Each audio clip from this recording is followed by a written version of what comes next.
নমস্কার বন্ধুরা, সবাই কেমন আছেন? মণ্ডল কুকিং হাউসের পক্ষ থেকে সবাইকেই সুস্বাগতম। সবাইয়ের মঙ্গল কামনা করে আজকে আমি রূপচাঁদ মাছের ঝাল মাখা করে দেখাবো। কিভাবে রান্না করি প্রথম থেকে শেষ পর্যন্ত দেখার জন্য সবাইকেই অনুরোধ করছি।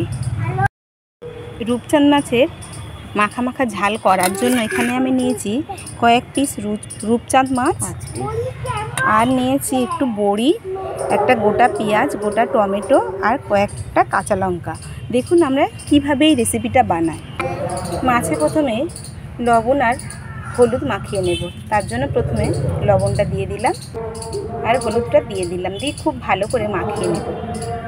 এদিকে কড়াটা বসিয়ে দিয়ে তেল দেওয়া হয়ে গেছে, তেলটা গরমও হয়ে গেছে। এবার একে একে মাছগুলো দিয়ে ছেড়ে দেবো, দিয়ে ভালো করে তেলে ভেজে নেব।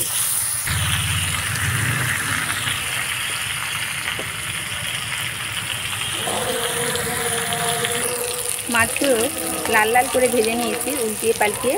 এবার এটা উঠিয়ে নেব।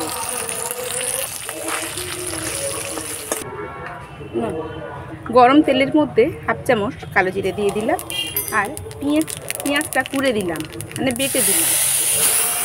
পেঁয়াজটা ভাজা হয়ে গেছে, এবার এটা উঠিয়ে নেব। কড়াতে আবার একটু তেল দিলাম, কারণ মাছের তেলে বড়িটা ভাজলাম না, বড়িটা মাছের গন্ধ চলে যাবে। তাই জন্য মাছের তেলটার মধ্যে পেঁয়াজটা কষিয়ে নিলাম, নিয়ে এই তেলের মধ্যে বড়িটা ভাজবো। এর মধ্যে কাঁচা লঙ্কাটা দিয়ে দিলাম কিছুটা, আর টমেটো পেস্টটা দিয়ে দেবো। টমেটো থেকে তেল ছেড়ে দিয়েছে।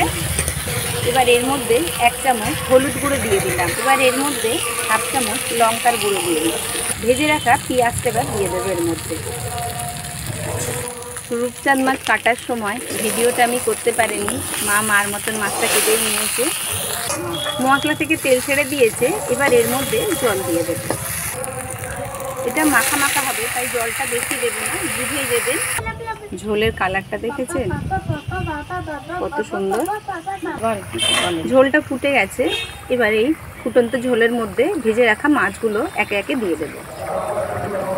এই তরকারিটা খেতে কিন্তু অসাধারণ। একটা তরকারিতেই পুরো ভাত খাওয়া হয়ে যাবে, দুপুরের ভাত। দেখলেন পুরো মাখা হয়ে এসেছে, আরও একটু মাখা হবে, দিয়ে একটু মশলা দিয়ে লাস্টে নামাবো। দেখুন ঝোলটা পুরো মরে দিয়ে পুরো শুকিয়ে গেছে। এবার একটু ভাজা মশলা দেব, জিরে আর ধনের, এক চামচ দিয়ে নামিয়ে নেব। হ্যাঁ, দেখুন বন্ধুরা, রূপচাঁদ মাছের মাখা ঝাল কিভাবে বানিয়েছি। এবার এর উপরে সামান্য একটু ধনেপাতা দিতে হবে, কোনো কথা হবে না, জাস্ট এই দিয়ে পুরো ভাতটা খাওয়া যাবে। ধনেপাতাটা উপর থেকে দিয়ে দিলাম। যদি এই রেসিপিটা ভালো লেগে থাকে তাহলে অবশ্যই আমাকে লাইক, কমেন্ট, শেয়ার করবেন। আর চ্যানেলটি নতুন কেউ দেখে থাকলে চ্যানেলটিকে অবশ্যই সাবস্ক্রাইব করে আমাদের সাথে থাকবেন। সবাই ভালো থাকবেন, সুস্থ থাকবেন, সাবধানে থাকবেন। পরের দিন নতুন কোনো রেসিপি নিয়ে আসবো। টাটা।